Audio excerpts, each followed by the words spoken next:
The time to be with us, and welcome back to some of the ladies who are here this morning for the very lively debate on women in business. Welcome to Marketing to Women. Just a little bit to introduce it and why we're all here today. Women's roles, habits, needs and expectations are constantly evolving, even more so in the age of Facebook, Pinterest, Twitter and Instagram. Research apparently shows that women are more present on social media than men. Figures for Facebook say 55% more women than men are engaged. I assume engaged online, just not engaged in life. Our experts are here to talk about marketing to women today. It's a pretty broad subject, but we have come down to some specifics. And the role that technology plays. What is different, what's working, what doesn't, and what is obsolete thinking. Our speakers today, I'm just going to introduce them by name and then they are going to introduce themselves. So we have Gina Romero, entrepreneur, networker, business leader and founder of Athena. Jo Nguyen, who is at the very far end, Senior Vice President, Comscore Asia Pacific, global internet research provider.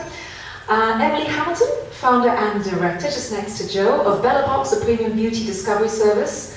And Suzanne Artfeld, marketing manager at Unilever, who has decade or more of experience in FMCG marketing. So Gina, if you would please take to the mic and just introduce everyone to the Athena Network. Hi everyone, my name is Gina Romero and I'm the Managing Director of the Athena Network here in Singapore. We're actually relatively new here. We launched a year ago, pretty much today, so it's our first year. We're actually a small organisation which is building a big community for female executives and entrepreneurs. So we bootstrapped our business, and I'm going to talk about marketing from the bootstrapping point of view. So hello everybody, Suzanne Artfeld. I head the Singapore marketing team. I've been with Unilever for more than 10 years. In various parts of the organization, I've done the global innovation side and now more recently the local operational side. So very excited to talk about marketing to women, which of course is in the heart of everything we do.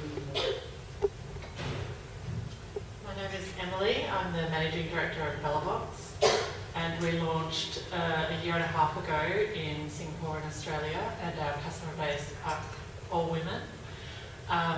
So I'm going to share my experience marketing with women and also in the beauty industry. Hi, I'm Joe with Comscore. We're an internet digital research company. We have a lot of stats on what people do online, demographics and things like that. Obviously, we're in the advertising industry, and a lot of our clients are women. I used to run e-commerce for a hotel group as well, and we did a lot of events and things like that for women. Thank you very much. How about a nice round of applause for our panel before we begin? Thank you. Thank you. I'm just going to set the premise and then I'm going to let my panel take it away. I don't think we can speak to Asia as a whole. Markets are specific and segmented, but can we agree or disagree on whether marketing to women has even been successful in the last decade, since brands and advertising agencies decided to focus much more of their attention on women? I think we went from what do women want, to what women want, to women want it all, to I feel specifics, which are niches, segments, and individuality. Yet it appears that many of the biggest brands, and even some of the smaller brands in the world, market to women as if they are one singular tribe. Often it is clueless or two-dimensional, old-fashioned, even moralistic. So with that under our skin, I'm going to get Suzanne to start. And Suzanne, I'd like you to talk a little bit about Unilever's big, female brands. Dove specifically was one of the most successful campaigns in the history of personal care products, but nothing quite as iconic since has actually happened. So perhaps you could start by sharing with brands like Unilever, with the number of women's brands that they have and the marketing that they do, what is the qualitative research undertaken by corporations such as Unilever to understand marketing to women? What has changed in the strategies and directions over the last decade?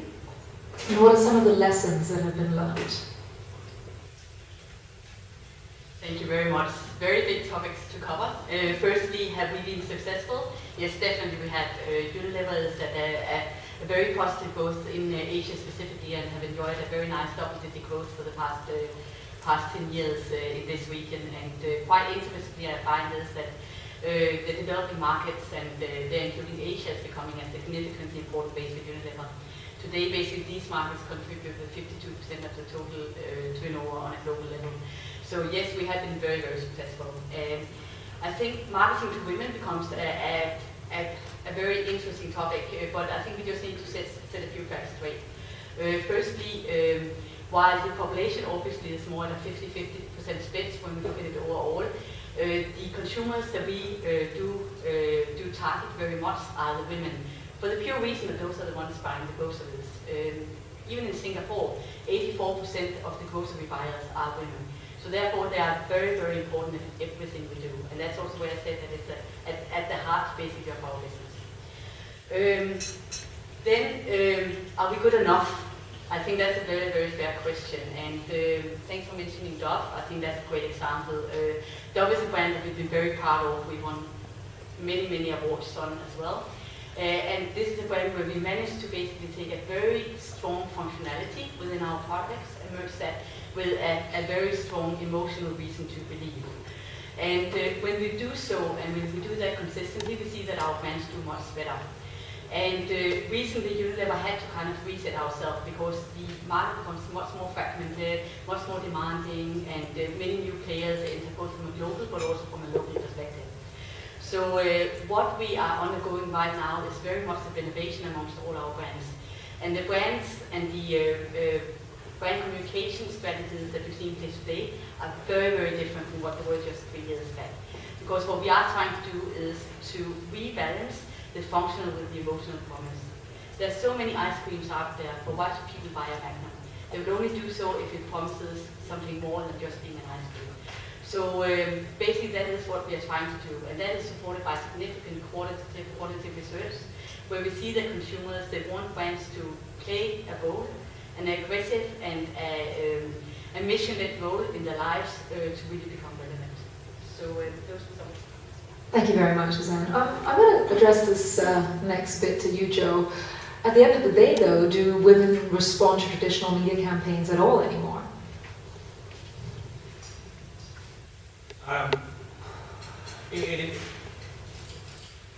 It's all about the creative, right? If you're trying to target women, then you need to have the right message and everything. There's also the other part of media buying, where are they finding the women, whether online or on TV or what shows, what programs. I think there's value in it. I think it's harder. The market media is more fragmented now. Do you do mobile? Do you do tablets? I think finding them is harder. Joe, do you honestly think that in the research that you've come up with, I know you have a number of myths that you're going to toss out of the window quite quickly, but if we talk about advertising and social online advertising media, do you honestly think that there is a response mechanism to any of that? Social is all about response and trying to figure out, But when it comes to brands trying to engage women? There are brands that do it well and there are brands that don't. And I think you can always buy likes. And you've seen that people just do ads just to get likes and things like that, but they don't really engage. They take the coupon or whatever it is and then they never come back. And there are campaigns that are truly engaging, that spiral upwards and outwards and get really good traction virally. So yeah, I think it is, one of the things I always say is that social media has brought back creativity in advertising. Because it's, for a while, it's been sort of, you do the ad, you do the video, you do the newspaper ads, and you toss it out, and that's that. And then even online, at first, it was, okay, another banner ad, another video ad, but social has really forced a lot of brands and agencies to say, hey, how can we actually get more traction out of it? Okay, that's the question that I want to ask Emily. It's very well placed, Emily, because you actually built a business, and as you describe it, on a shoestring, online, digital, and social media, and you created an entirely new way of individuality marketing to women and heralded an entirely new online marketing style. So for those people who aren't familiar with Bella Box, perhaps you could tell people a little bit more about how you actually built the business, why you did it, and what are people actually responding to? Well, first, it's quite interesting in the beauty industry that women are online, they are reading reviews, They are reading blogs, particularly here we're found in Singapore, and I'm sure across Asia. The blogs are much more prominent here in Singapore than in Australia, for example. That's where the women are, and that's where you should, position your brand and your product to engage with these women. And so that's where we started. Bellabox is an online beauty discovery service, so you become a member, and we send you out a customised box of beauty products to try out every month. So my previous job, I did have a large marketing budget. I've done a lot of above-the-line campaigns on TV and print. So, this business where I didn't have a budget and recognising that women are online, I was able to and being forced to be quite innovative in terms of how we connect with customers and how we reach out to them. And so social media was the first step for us, because you can set up a lot of campaigns that are very cost effective. You can do it yourself, you don't need a media agency, it's just a matter of doing a lot of research, and that's where we started. And so we're using Facebook and Twitter and recently Instagram to communicate with our customers, to give them insight into what we do at Bellabox, and also incentivising them to engage with our brand. And that's what we recognise where the beauty industry is going. So just to add to that real quickly about your comment about blogs, right? So our research shows that women 15 to 24 spend 50% on blogs more than men of that age. And the next age group is the 25 to 34. They spend about 10% time more than, this is in Singapore. They spend more time on blogs than their male counterparts in the same age group. Joe, is there a way to qualify that? What is the reason actually behind it? Because I think it's easy to have the statistics, but what is the qualification behind spending that much time? Has your research gone into that direction? In general, we find that they're more engaged, so they do spend more time, and just what it says, but they're reading it, they're commenting, they're doing a lot more things than the men, which is read, and then they'll sort of go off and Google something else. I think taking that and taking what you've actually said about Bellabox as well, I think what's quite interesting about Bellabox is that it created this whole new sort of the customer as the advocate and the marketeer of the brands and the products, because your box has 5 different iconic brands in it, so you can like what you like and you can put it out there, and that kind of saves a hefty bit on the having to advertise and market. Yeah, I mean we are looking at the feedback that we get on a daily basis through social media, and they are quite vocal, and I think some brands are quite, particularly here in Singapore, quite afraid of potential negative feedback, and that can happen on social media, and it's a matter for us to really take the feedback and turn it around, because you have an unhappy customer, you can turn it around and make them a very engaged, loyal customer. And I've heard a recent example of a blogger, she's quite a big blogger here in Singapore, and she had a bad experience with one brand, and she did blog about it quite regularly here in Singapore, and then she tweeted over a couple of months, and then she tweeted about it, and the US office caught on to it and then told the Singapore office, hey, you've got to deal with this customer. So, you see that some of the social media policies are not as advanced as in America, where they really recognise that that's where the customers are. Well, I think social media does a heck of a lot for customer service. Yes. At least it starts to get the ball rolling, and there's no forms to fill in. It's right there for the entire universe to actually see. Joe, earlier you had said that you had some really interesting myths that you wanted to dash to the ground about where women are getting their information from, what are their buying habits in the markets that they're most responding to. But I'll let you bring out some of those myths, because I really think that they're very fascinating. And just to qualify, these are myths about online marketing culture. Yeah. Online. How many people here think there are more men online than women? Let's just ask a question, doesn't mean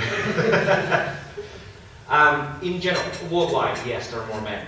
But in different markets, it's very, very different. There are more women online in Singapore than men. Same as Hong Kong, same as North America. There are more women online.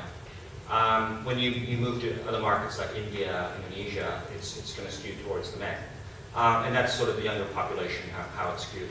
But that's one of the first myths. Everyone thinks there's more men online. No, different markets are very, very different.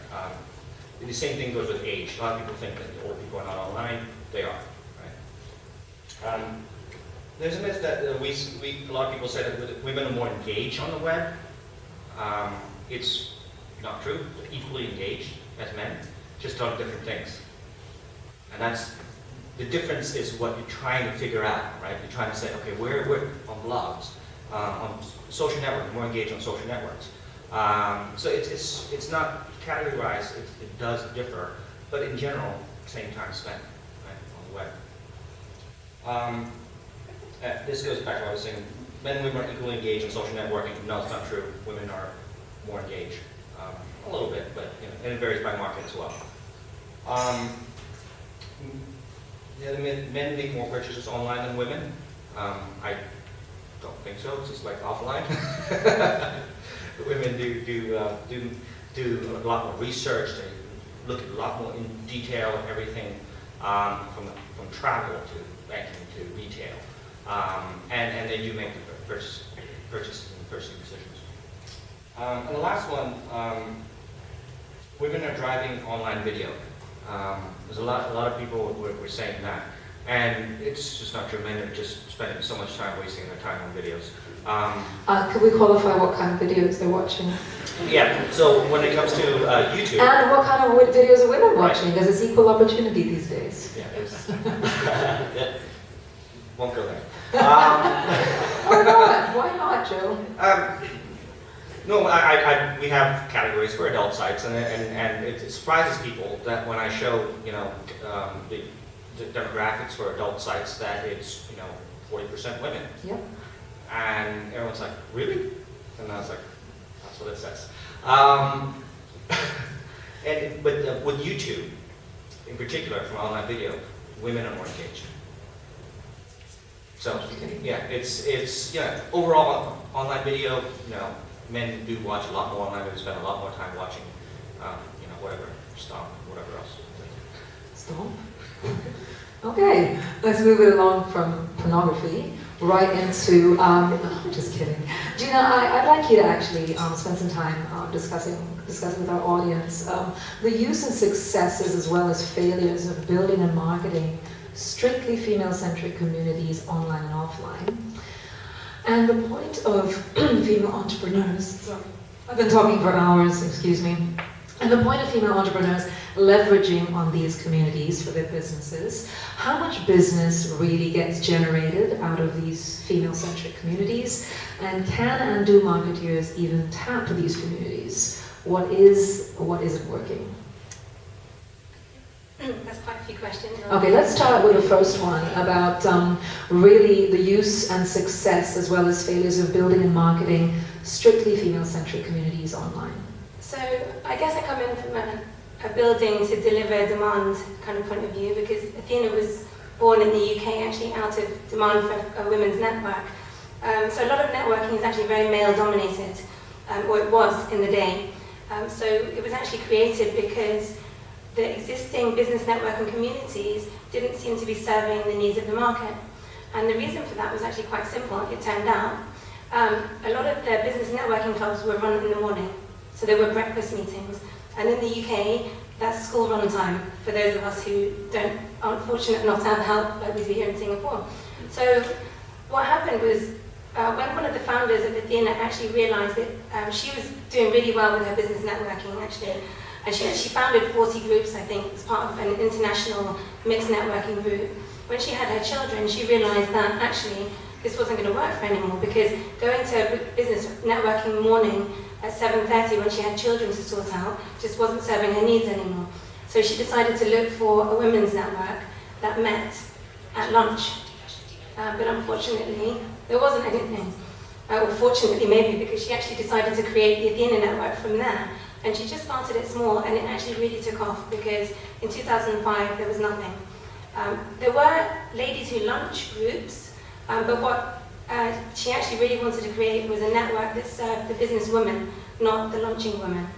And that's what we're really trying to do at Athena. But in terms of marketing, it's actually not that hard for us at all, because women like to talk to each other. They like to get information about what's good and what isn't good. And so if you deliver value, then they will share that with each other. And actually that's what we leverage at Athena, is that we give our members a chance to stand up and actually talk about what they do. And we do that, we train how to do it, we teach women how to stand up and blow their own trumpet.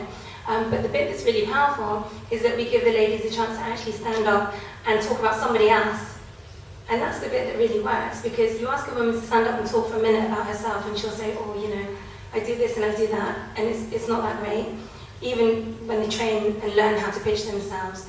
But then when you ask a lady to stand up and give a testimonial for someone else, I mean, we all do it, right? As women, we constantly recommend things to each other. So I guess the big leverage for me in social media for marketing to women is actually giving an opportunity for women to have conversations. Because that's what we love to do, we love to have conversations. And that's probably why social is going to take off for women, because most of the time a guy would not ask another guy, does my bum look big in this? But every woman wants to ask all of her friends, not just one friend, all of her friends, does my bum look big in this? Whether or not they get the right answer or not is another question. But I think that's it. If you can create a platform where women can have conversations and discuss things and get opinions, then I think it's going to take off.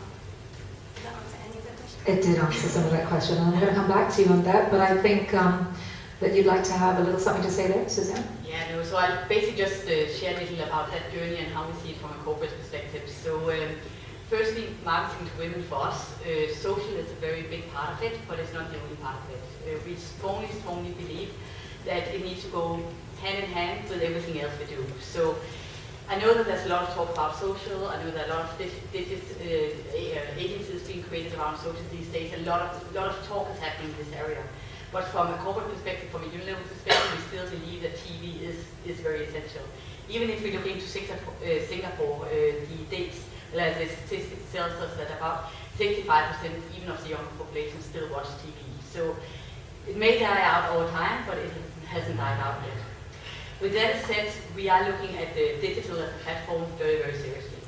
It already started about 6 years ago, where there was a mandate from the corporate office that we now needed to increase our spending in digital from about 3% to about 16%. Everybody was in shock, and everybody said, yeah, it's going to go away.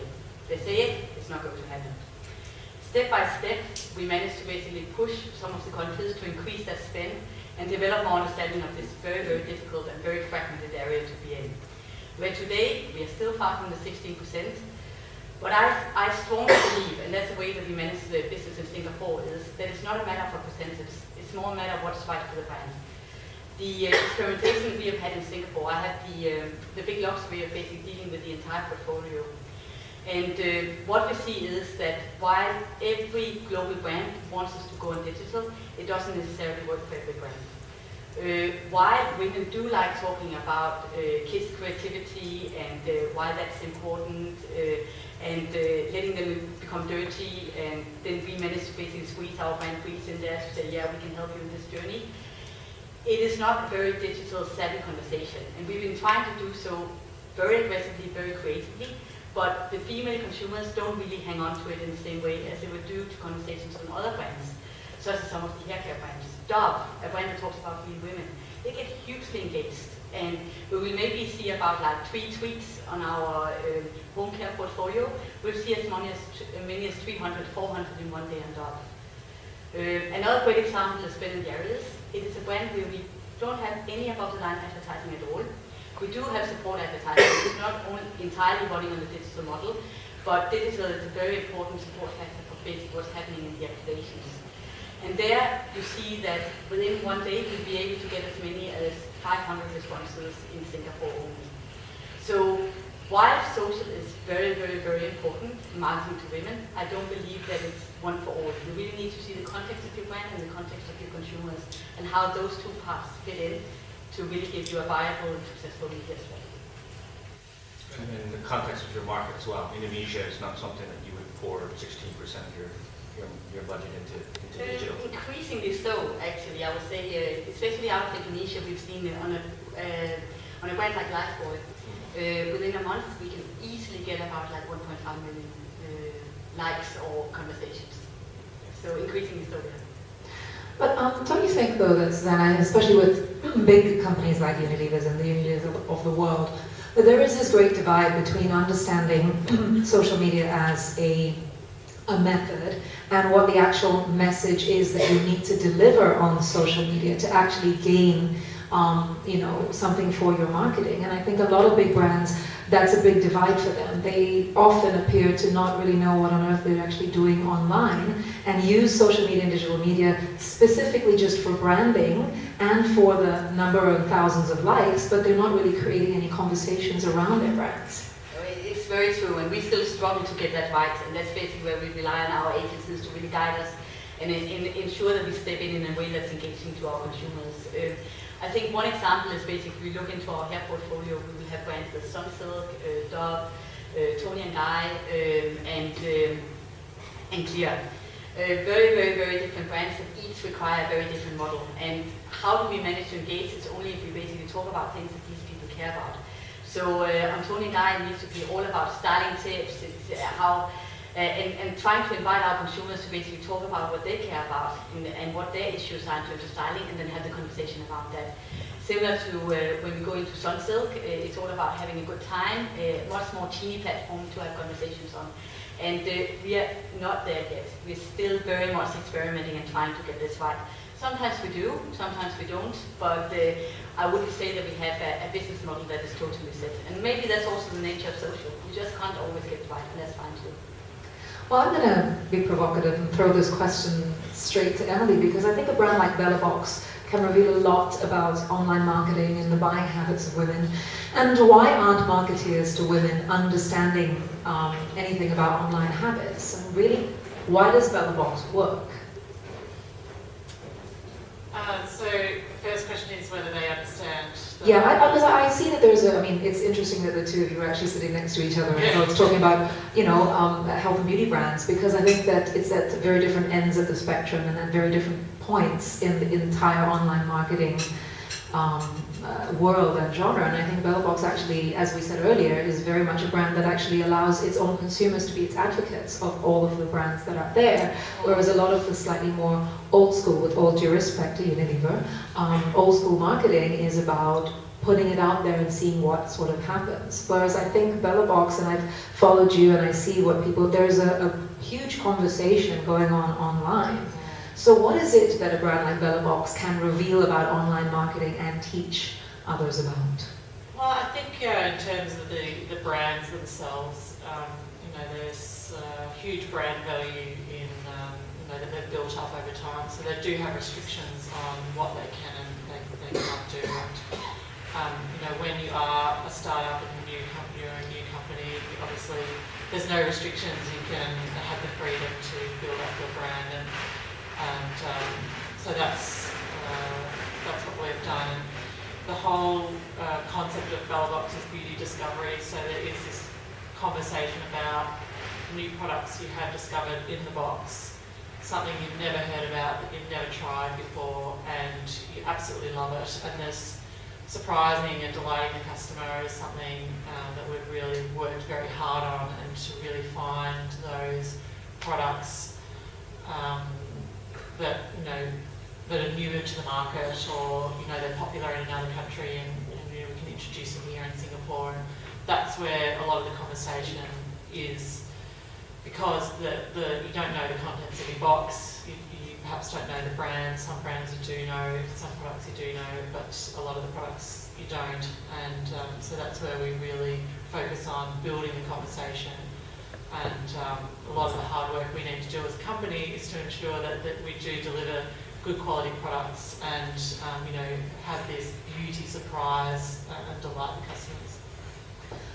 Gina, I just wanted to ask you to extend that out, because you deal on a daily basis with women entrepreneurs and executives, and do you find that they are more likely to listen to other women's recommendations, really? Tribal style, or are they making up their own minds? I think women just generally like to talk more, don't they? I mean, men are quite happy to make their own decisions, and sometimes if they have a special interest, like the geeks like to talk about the geek things, and there's special interest groups. My husband's a geek, that's why I said that. No offense to geeks. But for women, we just like to talk about things. We just generally like opinions, and I think that yes, I mean, any opportunity that you can ask a question and get feedback, I think it always adds more value to your original decision. We're consultative by nature, I think, and I think it does lead back to the tribes. I mean, we had to keep it together in the communities while the men folk were out, or back then. And I think one of the interesting things about the internet is that when it first came out, everyone started going online, and there was very little human contact. But now, I think because there's so much digital going on, so many digital relationships happening, the tribe is actually strengthening. There's a little bit more need for people to have that human contact. I disagree. Am I allowed to disagree as the moderator?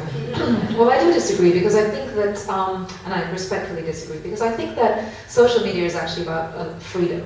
That's what it's about. It's a freedom to choose. And the models that tend to use to do well on social media and marketing to women are the ones that give them the freedom. I think Bella Box is a great example of a model that gives women the freedom to choose what they want at any given time. And I think all kinds of marketing actually needs to move with the times of where the women's movement is at any given time. And right now, it isn't really about being talked to. I'm waiting for someone in the audience to disagree with me. I honestly think that the old school way of marketing to women was about that a woman needed some help to get better, to be a better woman, to be stronger or tighter or whatever the hell it was. And now this idea of marketing that in an online sphere where there's so much less space to do that kind of talking, and where women are definitely more forthright and will reply within an immediate second on a comment. I don't think that brands can really afford to continue to market to women as advice or direction or being told what to do. I think it's about actually playing to the uniqueness of women and the individuality. And this is where I'm going to throw this to Unilever, because I think that is the area that perhaps big brands have a problem with, is that they don't necessarily know how to have that conversation. Yeah. So very interesting challenge, I must say, and I think there are two parts of the coin. So there's one part that we are trying and that we aim to basically do is that we want to be trendsetters. We want to basically show women opportunities that they didn't even knew existed. And we see some companies are better at this than us. I think L'Oreal is one company that we look towards that does significantly less research actually to ask women about what they want, but try to basically go out and look into the crystal ball and say, we believe that this is a trend, we'll try it out, and then we basically see if women pick it up. I think as consumer good companies, we're kidding ourselves if we can basically push women to do things they don't want. Women are very empowered, and they only go for something if they really want it. But on the other hand, I don't think it's fair either to basically expect women to do the innovation for us. They need to go hand in hand. When it comes into basically fine-tuning the marketing mix, I fully agree. That's where we really need to engage the female voice. And something that in my past that surprised me immensely was that what we did was we tried to work through digital with consumer groups in a very different way. The traditional way that Unilever does consumer research is basically putting 20 people in a room and then sitting and ask again. Or alternatively, basically have people run around, do 120 surveys, group the numbers, then basically make a decision on the basis of that. What I believe is the new way forward and what works significantly better is basically to involve a pool of consumers, a significant pool, like digital enables basically to scale. So you can do as much as 60,000, you can do as much as 100,000 women. And pull them in and basically have them co-create together with you about different things. So which packaging do you like the best? What would you change? What should they look like?